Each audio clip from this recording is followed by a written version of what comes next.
चलते हैं सेट 7 के अगले प्रश्न में। पहले का क है, सिद्ध कीजिए कि कड़ी में 2 एक अपरिमेय संख्या है। तो पहले इसको अपरिमेय संख्या सिद्ध करना है। हम इसे पहले परिमेय संख्या मानेंगे। माना कड़ी में 2 एक परिमेय संख्या है, एक परिमेय संख्या है। जब परिमेय संख्या है तो इसे हम a बाई बी के रूप में लिख सकते हैं। a बाई बी, जहां ए बी कोई पूर्णांक है, कोई पूर्णांक है, ठीक है, तथा b is not equal to 0, ठीक है। अब इसको क्या करते हैं, गुणा कर देते हैं, त्रिज्या क्या हो जाएगा, कड़ी में 2b बराबर a। दोनों पक्षों का वर्ग करने पर, दोनों पक्षों का वर्ग करने पर, दोनों पक्षों का वर्ग करने पर, ठीक है, वर्ग कर देंगे तो क्या हो जाएगा, ये 2b² बराबर a² हो जाएगा। इसे हम समीकरण 1 बना के रख लेंगे, ठीक है। इसको हम अब क्या कर सकते हैं, लिख सकते हैं b² बराबर a² बाई 2। अर्थात a और b जो पूर्णांक हम माने थे, अगर a² में अगर 2 से भाग दे रहे हैं तो भाग ये 2 से विभाजित हो रहा है, तभी तो एक पूर्णांक प्राप्त हो रहा है। तो क्या लिखेंगे यहाँ पर कि a² 2 से विभाज्य है, विभाज्य है, इसलिए a क्या होगा, 2 से विभाज्य होगा, ऐसा मान लिया जाता है, विभाज्य होगा, ठीक है। अब हम a की बात कर लिए कि a क्या है, 2 से विभाज्य है। अब हम चलेंगे, अब a की जगह पर 2c मान लेंगे। पुनः माना a बराबर 2c। हम देखते हैं जब ये √2 आता है तो 2c मानते हैं, √3 आएगा तो 3c मानेंगे, अगर 5 आएगा तो 5c मान लेंगे, ठीक है। तो इसको मानकर और इसको समीकरण 1 में रख देते हैं, यानी कि समीकरण 1 से a के स्थान पर क्या रखेंगे, 2c रख देंगे, रखते हैं।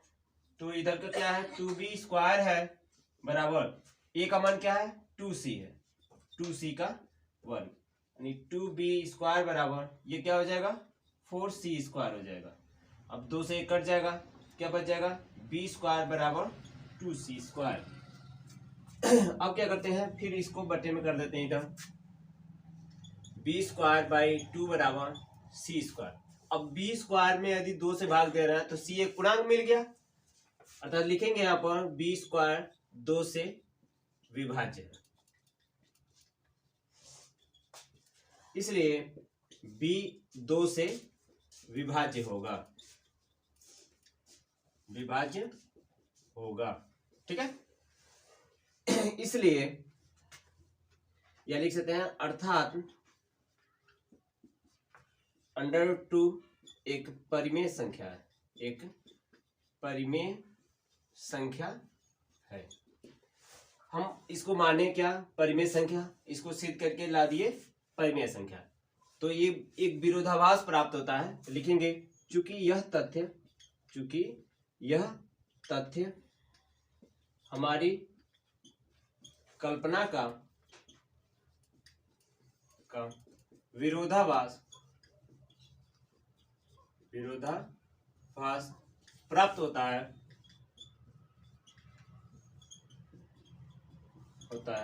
अतः √2 एक अपरिमेय संख्या है, एक अपरिमेय संख्या है। प्रूव्ड हो गया। चलते हैं पहले के ख में, त्रिभुज PQR में Q समकोण यानी 90 अंश का है। यदि tan P बराबर 1 कड़ी में 3 है तो sin P into cos R plus cos P into sin R का मान ज्ञात कीजिए, ठीक है। तो एक समकोण त्रिभुज हम बनाते हैं,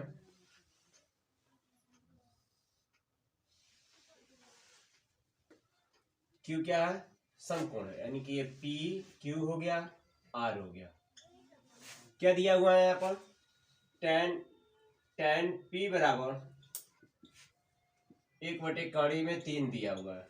ठीक है, तो देखेंगे टेन पी, टेन कितने अंश में 1/3 होता है, टेन 30 अंश में होता है, यानी कि कितना हो जाएगा, पी का मान 30 अंश का हो गया, पी का मान 30 अंश का हो गया, तो ये 90 अंश का, तो ये कितना हो जाएगा, 60 अंश का हो जाएगा, यानी कि आर बराबर क्या हो जाएगा, 60 अंश का। कोण पी का मान, कोण आर का भी मान निकल गया। अब जो मान पूछा है वो देख लेते हैं, क्या पूछा है पहला, ये पी का मान 30 अंश है, ये 90 अंश का, तो त्रिभुज के तीनों अंतः कोणों का योगफल 180 अंश के बराबर होता है, तो उससे हम यह आर का मान निकाल दिए। देखते हैं क्या पूछा गया है, ten P into cos R plus cos P into sine R. ठीक है, तो साइन पी का मान कितना है, पी का मान हमारा 30 अंश का है। ठीक है, इंटू कॉस आर का मान कितना है, 60 अंश, प्लस कॉस पी मतलब हो गया 30 अंश का हो गया, साइन आर कितना है, 60 अंश का। साइन 30 अंश का मान कितना होता है, 1/2 होता है, कॉस 60 अंश का मान भी 1/2 होता है, कॉस 30 अंश का मान कड़ी में 3/2 होता है, और साइन 60 का भी मान कड़ी में 3/2 होता है। ये गुणा कर देंगे तो 1 कितना हो गया, 4 हो गया, इसका इसमें गुणा करेंगे, कड़ी में 3 मिलकर 3 हो गया, 2 दूनी 4 हो गया। दोनों का आधार बराबर है, तो अंश को सीधे सीधे लिख देंगे, कितना हो जाएगा, 4/4 अर्थात 1, इसका आंसर हो जाएगा। ठीक है, चलते हैं, पहले का गौब आ गया, इसमें क्या है, कर द्विघात समीकरण 4x² + 3x + 5 बराबर 0 के मूल ज्ञात कीजिए। तो मूल, पहले मूलों का देख लेते हैं, अस्तित्व है कि या नहीं, देख लेते हैं। तो समीकरण क्या दिया है, 4x² + 3x + 5 बराबर 0। ए बराबर कितना है, 4 हो गया, बी बराबर 3 हो गया, सी बराबर कितना है, 5 हो गया। तो हम पहले अस्तित्व पता करने के लिए डी बराबर बी स्क्वायर माइनस 4ac का प्रयोग कर देते हैं। बी का मान कितना है, 3 का वर्ग माइनस 4 गुणे ए का मान 4 और सी का मान 5 हो गया, तो 3 3 9, ये कितना हो जाएगा, 4 4 को 16, 16 5 80 हो गया। ठीक है, अब बचेगा क्या, 80 घट जाएगा तो बच जाएगा हमारा 71 बच जाएगा। ठीक है, वो भी माइनस 71 बचेगा। तो मूल कैसा है, मूल काल्पनिक है, मूल काल्पनिक है।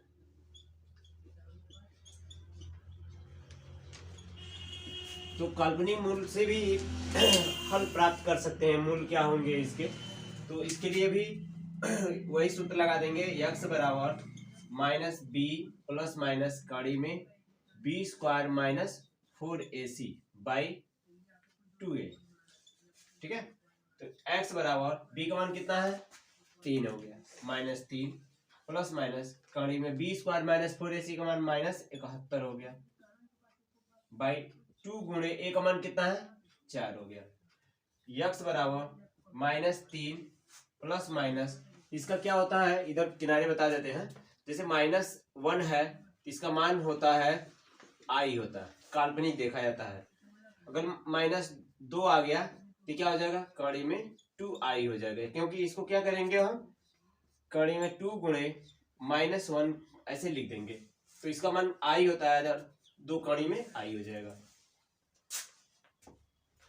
सॉरी कड़ी में 2i हो जाएगा। तो इसका क्या लिखेंगे, कड़ी में 71 i हो गया बटे 4 दूनी 8 हो गया, ये हमारा क्या हो जाएगा, आंसर हो जाएगा। अगले प्रश्न में चलते हैं। पहले का है, बिंदुओं a 2, b 3, 7 को जोड़ने वाले रेखाखंड की लंबाई ज्ञात कीजिए। तो लंबाई AB ज्ञात करेंगे, तो ए बी का सूत्र होता है दो बिंदुओं के बीच की दूरी का, ए बी बराबर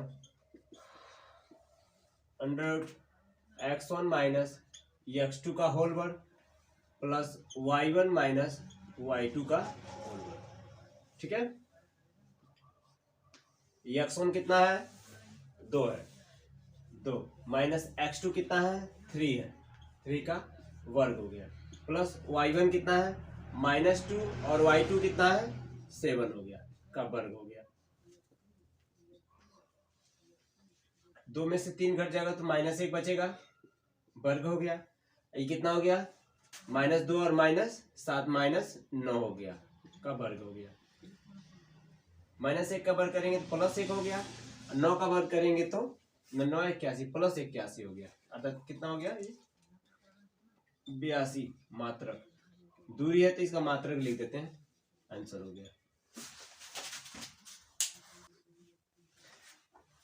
हाँ चलते हैं, पहले काम का तो सिलेबस से निकल गया। 44 में वर्ग अंतराल दिया है और बारंबारता दिया है, पूछ रहा है समांतर माध्य क्या होगा, अर्थात माध्य क्या होगा। तो हमने वर्ग अंतराल बना दिए कॉलम, मध्यमान मालूम होगा, इन दोनों को जोड़कर आधा कर देंगे, जो दोनों को जोड़ेंगे तो कितना हो गया 35, 35 का आधा 17.5 हुआ, फिर इन दोनों को जोड़कर आधा कर दिए, ऐसे क्रम से पूरा कर दिए। ठीक है, बारंबारता दिया हुआ है 2 3 7 6 6 दिया, लिख दिए। अब हम DI निकालेंगे, तो DI निकालने से पहले हम इसमें एक कोई पद मध्य में एक पद ले लेंगे, जैसे मान लेते हैं हम A बराबर कल्पित माध्य ले लेते हैं कि 62.5 है A का मान, और H कहाँ से प्राप्त होता है, इनके अंतराल कितना कितने का अंतराल में है, सब 15-15 के अंतराल में है, उसको H ले लिए। तो हम DI का मान कैसे प्राप्त करेंगे, यहाँ पर हमारा सूत्र क्या है, यहाँ पर DI बराबर XI माइनस A बटे H। XI का कोई पद पहला वाला पद ले लेते हैं, कितना दिया है 17.5 और A का मान कितना है 62.5 हो गया, बटे H का मान कितना है 15 है, ऊपर घटा देंगे तो 45 बच जाएगा, -45 बटे 15, भाग दे देंगे तो -3 हो गया, यानी -3। अब इसके बाद एक एक पद एक एक अंक जोड़ते जाएंगे, तो -3 में एक जोड़ेंगे तो कितना हो जाएगा -2, फिर एक जोड़ेंगे तो -1, फिर 0 1 2। ठीक है, ऐसे हो गया। अब FI DI कॉलम है, इसका इसमें बोला 3 दूनी 6, 3 दूनी 6 -6, 7 एक 7 -7 हो गया, ये 0 हो गया, 6 हो गया, 6 दूनी 12 हो गया। अब इसको देख लेते हैं, ये 6 6 12 हो गया, ये 12 इससे खत्म हो गया, 6 6 12 12 से खत्म हो गया, -7 + 6 यानी -1 बच गया, इसका मान DI का मान, DI FI का मान। ठीक है, अब समांतर माध्य निकाल देते हैं। क्या होता है माध्य का सूत्र, माध्य बराबर A plus sigma FI DI by sigma FI गुणे H। A का मान कितना दिया है 62.5, FI DI का मान -1 है, -1 लिख दिए, बटे कितना है FI का मान, इसको जोड़ देते हैं, कितना हो गया 36 का 18, 18 2 20 10 30 हो गया। ठीक है, ये सिग्मा FI का मान कितना हो गया 30, गुणे H का मान कितना है 15, 62.5 प्लस माइनस से माइनस हो जाएगा, 15 दूनी 30, 1/2 हो जाएगा, यानी 62.5 भाग दे देंगे तो कितना बच जाएगा 0.5 हो गया, घटा देंगे तो कितना आ जाएगा 62 हो जाएगा। ये इसका माध्य प्राप्त हो गया, आंसर हो गया। चलते हैं, दूसरा का क है, क्या समीकरण x + 2i - 4 = 0 और 2x + 4y - 12 = 0 दो रेल पटरियों को निरूपित करते हैं, इसे ज्यामितीय विधि से व्यक्त कीजिए। तो देखते हैं, पहला समीकरण हमारा क्या दिया है, x + 2i - 4 = 0, इसको पक्षांतर कर देते हैं, तो x + 2i बराबर क्या हो जाएगा 4। अब इसमें देख लेते हैं,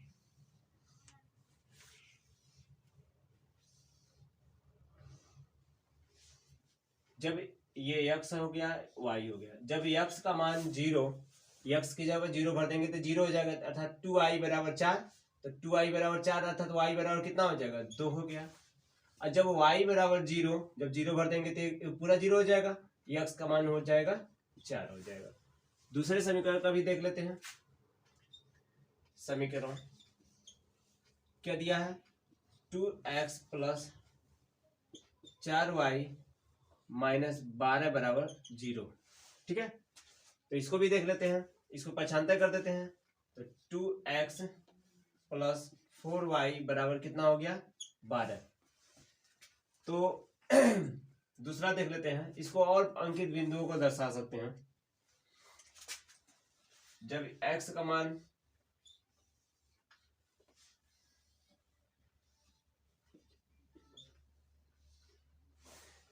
मान हम 0 रख देते हैं तो y का मान कितना हो जाएगा 3 हो जाएगा। 0 रख देंगे तो 4 3 12 3 हो जाएगा। ठीक है, इसमें y की जगह 0 भर देंगे तो ये कितना हो जाएगा, ये 0 हो जाएगा। 2x बराबर 12 अर्थात 2 भाग में हो जाएगा तो कितना हो जाएगा 6 हो जाएगा। अब इसको ग्राफ द्वारा देख लेते हैं ज्यामितीय रूप में।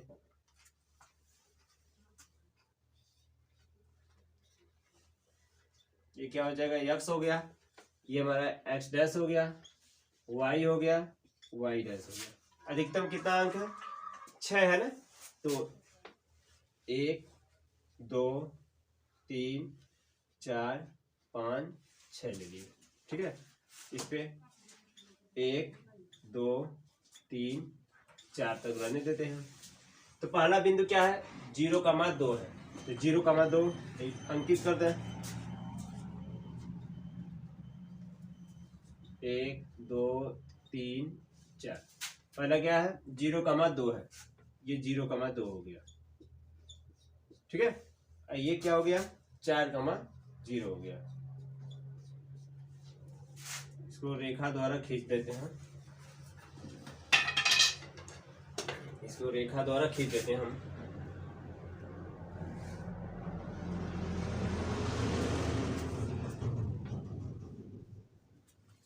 ठीक है, ये पहला रेखा है जो क्या है x प्लस 2i बराबर 4 है, एक रेखा ये हो गया। दूसरा रेखा क्या है 0,3, ये है 0,3, और दूसरा 6,0, इसको भी मिला देते हैं।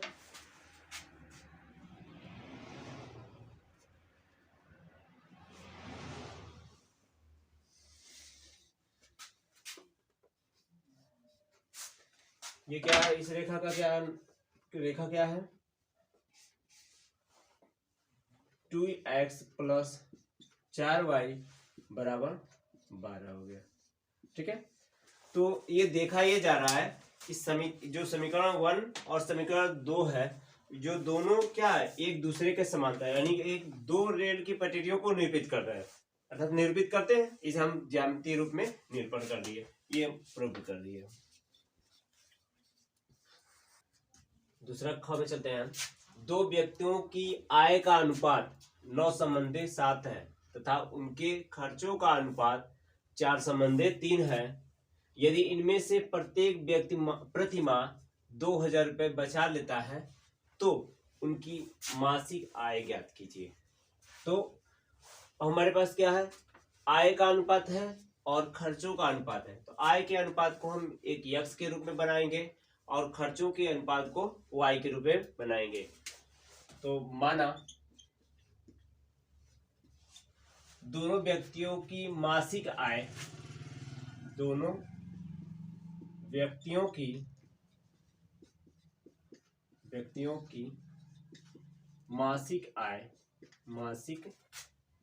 आय क्रमशः 9 संबंधी 7 है ना, तो 9x 7x है, और उनके दोनों व्यक्तियों के खर्चों का अनुपात,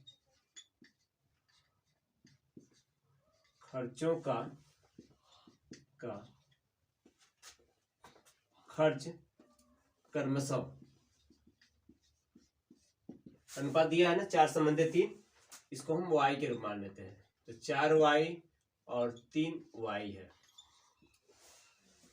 प्रश्नानुसार पहले व्यक्ति के लिए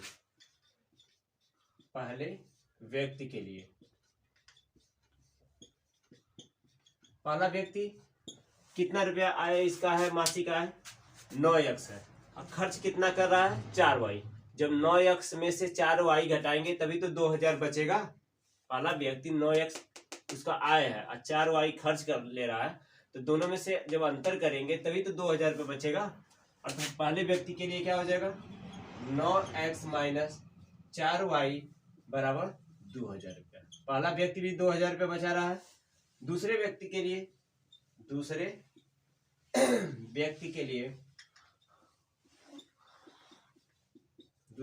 दूसरा व्यक्ति क्या कर रहा है 7x से उसका आय है और 3y खर्च कर रहा है, अर्थात ये भी क्या कर रहा है 2000 रुपये बचत कर रहा है। 7x माइनस 3y बराबर 2000 का बचत ये भी 2000 कर रहा है। ठीक है, समीकरण 1 और 2 बन गया। विलोपन विधि से क्या करते हैं y के गुणांक को बराबर कर लेते हैं। तो 3 से इसमें गुणा करते हैं, 4 से इसमें गुणा करना है, दोनों को घटा देंगे क्योंकि दोनों का चिन्ह समान है। तो समीकरण 1 गुणे 3 माइनस 2 गुणे 4 से, समीकरण 1 में 3 से और समीकरण 2 में 4 से गुणा करके घटाने पर, तो समीकरण 1 में 3 से गुणा कर देते हैं तो 9 त्रिकी 27x हो गया, 3 चौक को 12y हो गया। ठीक है, 3 दूनी 6000 हो गया। ठीक है, 4 से इसमें गुणा कर देते हैं, 7 चौक को 28 हो गया, 28x माइनस 3 चौक को 12y हो गया और 4 दूनी 8 अर्थात 8000 हो गया। जब घटाएंगे तो चिन्ह बदलेगा ना, या प्लस है तो माइनस हो गया, माइनस है तो प्लस हो गया, फिर माइनस हो गया, ये कट गया। तो 27 में से 28 घट जाएगा तो माइनस x यहाँ बच गया और माइनस 2000 यहाँ बच गया, अर्थात x बराबर क्या बचेगा, माइनस से माइनस कट जाएगा, 2000 रुपये बच जाएगा। क्या पूछा है, उनकी मासिक आय ज्ञात कीजिए। तो x का मान निकल गया तो इसमें भर देंगे दोनों में, तो मासिक आय, खर्च नहीं पूछा है तो केवल आय भर हमको देखना है। तो लिखेंगे पहले व्यक्ति की आय, पहले व्यक्ति की आय कितना माना गया है 9x माना गया है, तो 9 गुणे x का मान कितना है 2000 है, तो 9 दूनी 18 हो गया, 18,000 रुपया उसका आय है। दूसरे व्यक्ति की आय, दूसरे व्यक्ति की आय क्या माना गया है 7x माना गया है, यानी 7 गुणे x का मान कितना है 2000 है, 7 दूनी 14 हो गया, 14,000 रुपये इन दोनों की आय हो गया।